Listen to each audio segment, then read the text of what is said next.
When you hear the phrase flat earth, what comes to mind? You see, for most people, it's a joke, a conspiracy theory, or something only delusional people could believe in. But what if I told you some of the great esoteric minds of the last century, including Manly Palmer Hall, explored the flat earth not as a literal claim, but as a symbol, a metaphor for something much bigger? Manly asks us to look beyond the surface of ancient cosmology, to ask ourselves what it means to live on the flat plane of consciousness, separated from higher truths by a dome, not of glass or ice, but of perception. This video isn't about proving or disproving the shape of the earth.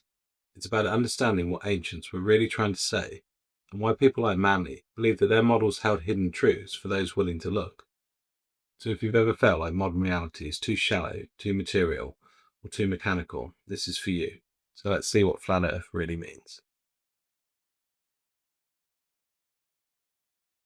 So throughout all of history, cultures shared a surprisingly similar view of the cosmos. A flat plane, often circular, covered by a dome, with celestial bodies moving overhead like clockwork.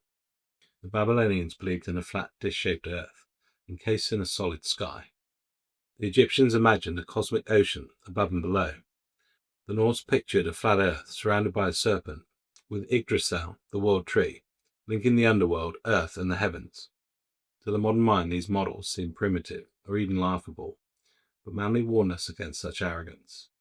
He often wrote that the ancients were not obsessed with literal geography, but with moral and spiritual geography. Their models were not mistakes, they were messages. Think of the flat earth as a stage.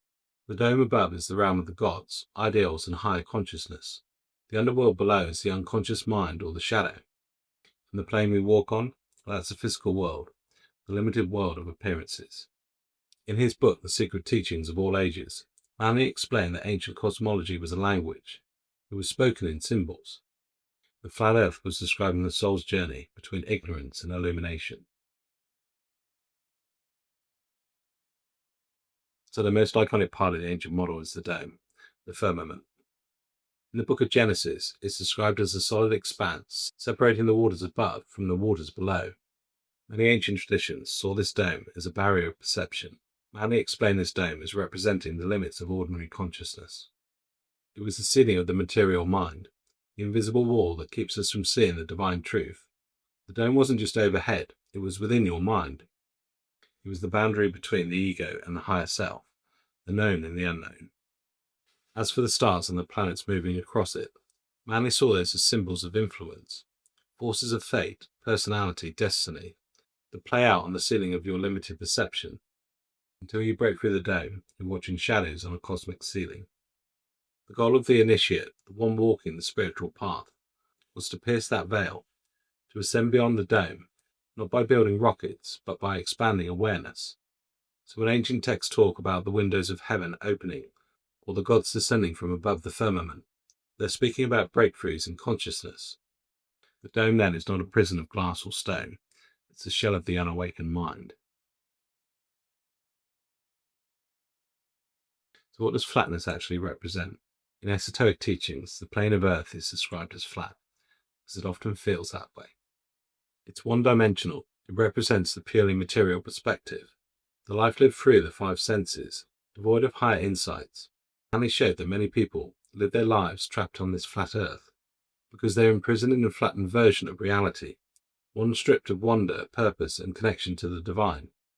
In this interpretation, the flat Earth is a powerful metaphor for spiritual ignorance. You walk in a straight line, and you only see what's in front of you. You don't know what's beyond the veil, because you've been taught to stop looking. The horizon is the limit of your belief. But for those who seek truth, for those who pursue wisdom, they eventually sense something more. They begin to question the shape of their lives, the depth of their thinking. To escape the flat earth is to awaken, to realize that the world is not just a flat surface to walk upon, but a layered, dynamic, and living system of consciousness.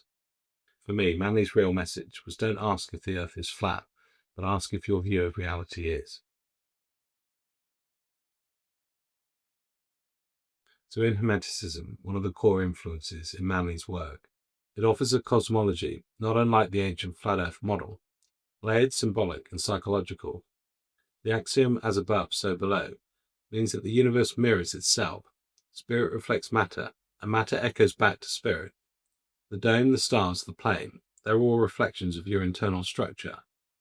In Hermetic thought, the Earth is the lowest realm of awareness. Above it are the astrals and causal planes. The dome then becomes the threshold between the lower and the higher vibrations, between unconscious living and conscious creation.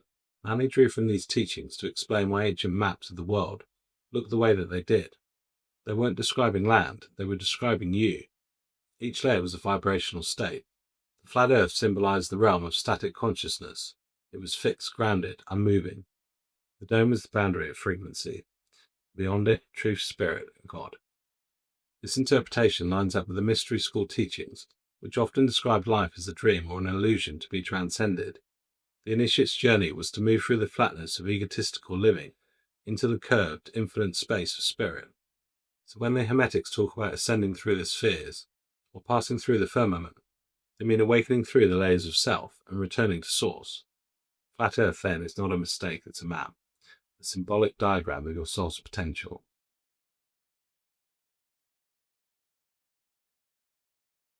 So why does any of this matter in the modern world? Well, for me, it's because we've traded a sacred model of the universe for a mechanical one. Many of us live on this flat Earth, trapped in linear thinking, disconnected, and a shallow understanding of who we are.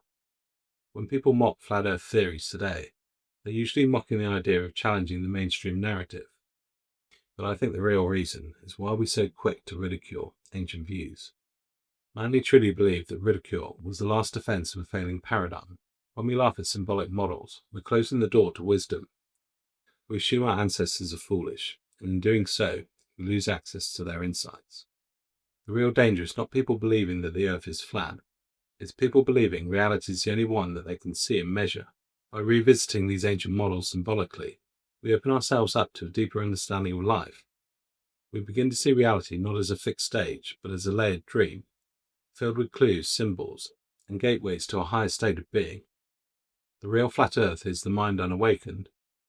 You see, the shape of the Earth doesn't matter nearly as much as the shape of your consciousness. So was Manly a flat earther? Well, for me, he was something far more dangerous. He was a symbolist. He didn't care about debating maps, he cared about decoding myths. The flat Earth wasn't a theory to defend, but a metaphor to interpret. We've been taught to ask the wrong questions. Not what is the shape of the Earth, but what is the shape of your reality. Because in the end, it's not the world you walk on that defines your life, it's the world you perceive. And if your reality feels flat, it might be time to break through the dome. I hope you enjoyed this video. If you did, don't forget to like, share, leave me a comment. I always love hearing from you guys.